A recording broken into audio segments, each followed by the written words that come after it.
The Rude Rundown, where I take a lightning round type look at, as lightning round as my slow self can get, and talk about what's happening around the nation, around the world. So let's get to it. The rundown number one: shocking murder plot rocks Ghost Adventure stars marriage. This one blew me away. So the paranormal world of Ghost Adventures, woo, that took a dark turn, people, when Aaron Goodwin's wife, Victoria, was arrested for allegedly orchestrating a murder for hire plot against him. He thought, I thought I was in a good marriage.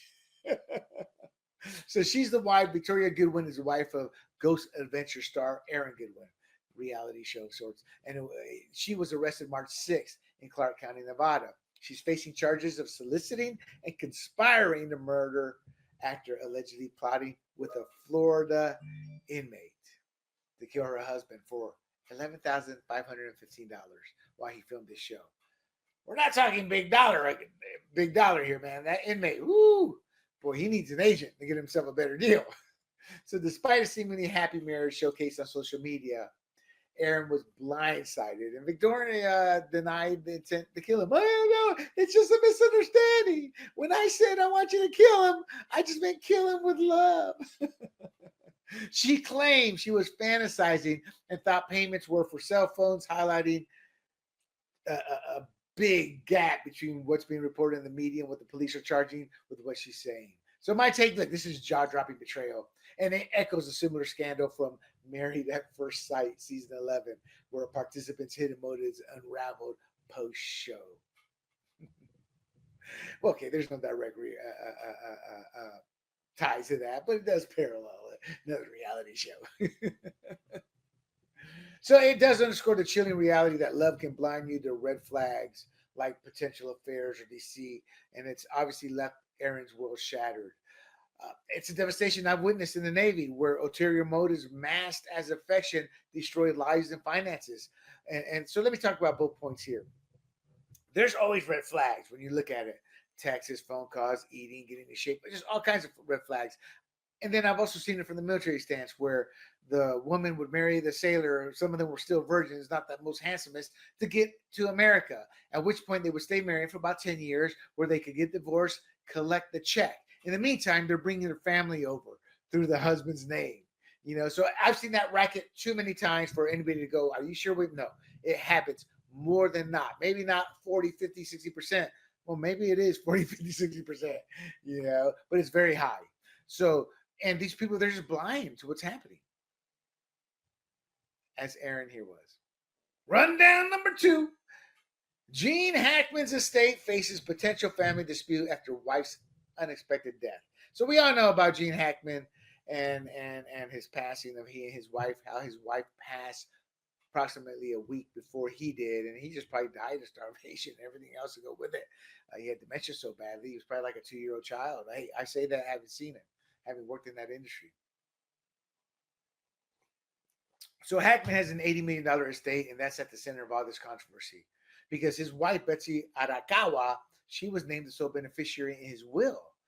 And that left his 3 children from a previous marriage, Christopher, Elizabeth, and Leslie, without any direct inheritance, unless they contest the will under state laws. And they will, because Betsy died before Gene, which would have nullified the will, I guess. I don't know if it would have nullified. Yeah.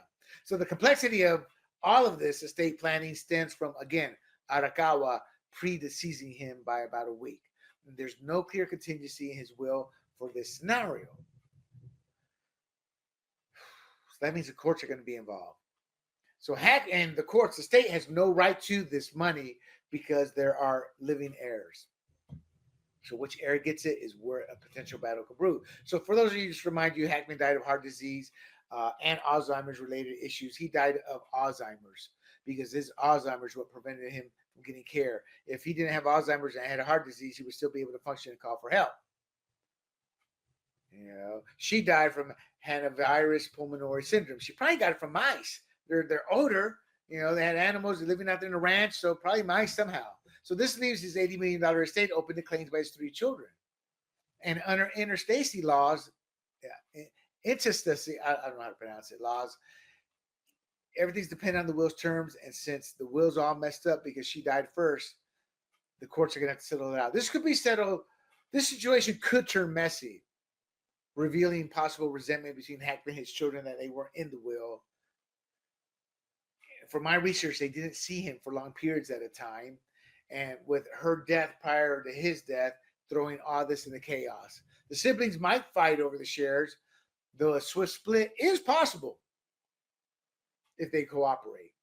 It would make for a bittersweet, dramatic coda to Hackman's reclusive life. It's reminiscent of the flair in his films, to be honest, yet one he likely never foresaw as a writer of books. Something this out of nowhere. It's like, I would not believe that if I read it in a book type scenario. His death, how it happened, the siblings, all of that. So I think it's going to get resolved, unless these siblings hate one another. But I think it will get resolved. Rundown number 3, Don Robinson's fall from En Vogue stardom raises questions about fame and finances. So Don Robinson, a founding member of the iconic 90s R&B group En Vogue, my era, she recently revealed in a YouTube video that she's been living in her car for 3 years. Obviously, that sparked a lot of shock speculation about her journey from superstardom to this unexpected chapter. So En Vogue was a dominant force in the early 90s with multi-platinum albums like Born to Sing and Funky Divas, and reportedly in earning the industry over $20 million in sales. So the downside is the members allegedly receive pennies per album, potentially less than 1% of profits. And that highlights a stark disparity between their cultural impact and their personal earnings. So here's what you need to know. So a lot of blacks decided to create their own record albums because they accused white albums legitimately of doing this. Here's the problem. Motown did this to a lot of their singers. Michael Jackson left because he had beef with Berry Gordy. So it wasn't just, it was the industry. I'm not defending anybody. I'm saying this was not due to skin or ethnicity. This was due to the power you had when you were the owner of the distribution of these albums and sales, etc., and even airplay. So when a lot of black hip hop artists took over, they did the same thing. So this is something that has been ongoing that needs to end. How? I don't know. You think somebody honest would come along. That said, Robinson frames her car living as a deliberate choice after researching car life communities, insisting it's a liberating experience rather than a sign of distress. Her narrative does hint at instability, people. She moved from her parents' home in Las Vegas because of tension with her mom to a hotel stint that was funded by a controlling manager before landing in her car in Malibu in 2022. I'll say this, though. She was probably able to escape the fires. So this situation obviously reignites debate about the music industry's treatment of artists, as En Vogue's massive success, still selling over 20 million records, contrasts sharply with Robinson's current reality. Obviously, I'm suggesting predatory contracts or mismanagement may have left her with little financial security, despite the group's wealth generation. My take, what the hell happened to Don Robinson's money? En Vogue raked in millions as a top-tier 90s act, yet here she is living in her car. It's a sad twist that smacks of either shady advisors, vile and evil record labels, wild spending, or drugs. There's no evidence of the latter. Although, if she's secretly loaded and just chasing an opulent adventure, more power to her. Otherwise, this is a gut punch cautionary tale for entertainers everywhere. Rundown number 4, Twitch's controversial ban decision, Hassan Abi versus Ethan Klein. So Twitch is owned by Amazon, and they are more pro-leftist than anything else, just like YouTube is. So their recent moderation decisions have sparked obvious debate as political commentator Hassan Hassanabi Piker was unbanned after just 1 day following a suspension. And it's speculated to stem from violent rhetoric against Senator Rick Wilson, while Ethan Klein faced a 30-day ban for streaming his content nuke video that showcased Hassan Abi. You're like, whoa, he was streaming what the guy said and he gets banned for 30 days? I'm like, if I have a lawyer, I'm looking into that. And if I'm the DOJ, I'm looking into Twitch and targeting political opponents. There's probably some issues with that legally. And why? It's a disparity in punishment. Hassan Abi's brief suspension versus Klein's month-long ban for rebroadcast of Hassan Abi's own words. That's fueled accusations of favoritism, political ideological favoritism. Even Elon Musk weighed in a one-word expose. Yes, agreeing that Twitch staff should be fired, highlighting perceived bias in how the platform handles controversial content.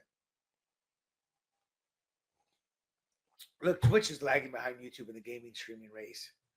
And they may be shielding Hassan Abi. They've lost podcasters.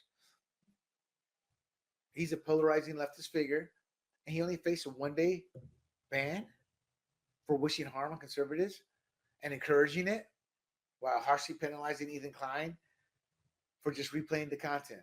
It's a double standard that warrants legal scrutiny from the DOJ for equal treatment, especially given Jeff Bezos' interest in wanting to be taken in a positive way by the Trump administration. I'm pretty sure if Trump says something and makes that phone call, something will happen. And it should. Hate has to be smashed and destroyed. He can say it, but it's a private entity and there should be ramifications. And if they're not, well, all those government deals that Amazon's private tax breaks, etc., should come under scrutiny. Rundown number 5. Netflix faces fan backlash over the Recruit cancellation. So, The Recruit is a spy thriller that after 2 seasons was canceled. And it sparked outrage among subscribers because they argued that the show's demise was unfairly influenced by the overshadowing success and scheduling proximity of The Night Agent. Now, I saw both season 1s of both shows, and then I saw season 2 of The Night Agent. I didn't even bother with The Recruit. And The Night Agent is another spy thriller that premiered its 2nd season just a week prior. So they point to the scheduling misstep, saying it's a key reason for underperformance because viewers may confuse the 2 shows or prioritize the more established Night Agent. They were both came out the same year. So why is one more established? But they're saying that led to diminished viewership and subsequent axing. Look, let me boil this down. Look, neither The Night Agent nor The Recruit is groundbreaking. Both start with a solid premise, but then they turn silly, unrealistic, and laughable. The Night Agent's a little bit better, but still barely worth it by the time the ending came. And The Recruit is so forgettable. I started to rewatch season 1 because I forgot what it was about, and I stopped at episode 2 or 3. I finished episode 2, and I was like, enough. This is garbage. It's so fake, unrealistic, it's so stupid. And I couldn't muster the enthusiasm for season 2. And I believe that's probably what happened to a lot of individuals. So pairing them as back-to-back could have been a slick spy thriller doubleheader if they weren't so mediocre. And honestly, the creator of the shows is, we need to have one more shot of this to do a spin-off movie. Honestly, 90% of Netflix catalog isn't movie theater worthy. It's there and we watch it because we've already paid for it. Rundown number 6, streaming wars, winners and rising costs. So look, the streaming industry's evolution from affordable disruption to a costly consolidated market mirrors the rise and fall of cable television, with major players now posed to dominate the streaming wars. Actually, the aftermath of the streaming wars. So most analysts believe the streaming wars have concluded, with wealthy platforms like Netflix, Amazon Prime Video, and Hulu emerging as victors, driving up subscription costs as they consolidate content and acquire expensive sports and entertainment rights, nearing traditional cable price levels. This highlights a shift from low-cost streaming promises to a fractured, pricier landscape where exclusive content and tiered pricing models signal a future of bundled services, dominated by a few giants, potentially surpassing cable costs within a decade. So what's going to happen here, unlike television, where you could literally get everything on cable and network because you had access to so many channels, you're not going to have that much access here. So you're not going to be able to see Friends on Netflix anymore, and vice, things of that nature. Exclusivity to Netflix. You're not going to see Beverly Hills Cop 4. Axel Foley's Revenge, whatever it was called, because it's a Netflix exclusive. You're not going to be able to see that on Hulu or other places unless they license it out, and maybe they do. But at the end of the day, this article presents something I predicted was inevitable in streaming costs when streaming first started to gain traction, 10 years ago? If not longer. As platforms like Netflix and Amazon bolster by their deep pockets, they absorb sports and wrestling rights, while others like Hulu, already in the high 80s in terms of price tag to get the cable version of it via streaming, they're paving the way for a consolidated cable-like future that's going to outstrip past prices in 5 to 10 years, proving that the naivety of expecting free or cheap services to last wasn't naive, it was stupid. But then again, they're not teaching people how to critically think in school. And our love for short-term satisfaction overrides any type of critical thinking or long-term analysis. I saw this coming. Analysts saw this coming. Who didn't see it coming? All the kids pushing for it. Rundown number 7. Bill Maher critiques Oscars and cancel culture. So Bill Maher, in a recent real-time episode, he dove into how cancel culture and shifting Hollywood language played pivotal roles in the 2025 Oscar. He claims that Emilia Perez, the frontrunner with 13 nominations, they lost all the major awards like Best Picture to Honora, not because of the quality of the movies, but due to the controversy over the star Carla Sofia Gascon. Ex-post resurfaced criticizing George Floyd, Muslims, and diversity at the Academy. Now, Bill Maher himself said he's made posts like this and could easily make posts like this. So he questions Hollywood's shift also from the prostitute to sex worker community in terms of some of the dialogue that was happening that night in the wake of Honora's success, which won Best Picture and Best Actress for Mickey Madison. And he also sarcastically notes that director Sean Baker's recurring focus on sex worker narratives. So in essence, he's saying a film about prostitution and how they try to prop it up, one and all, versus another terrible movie featuring a transgender being the first nominee for Best Actress.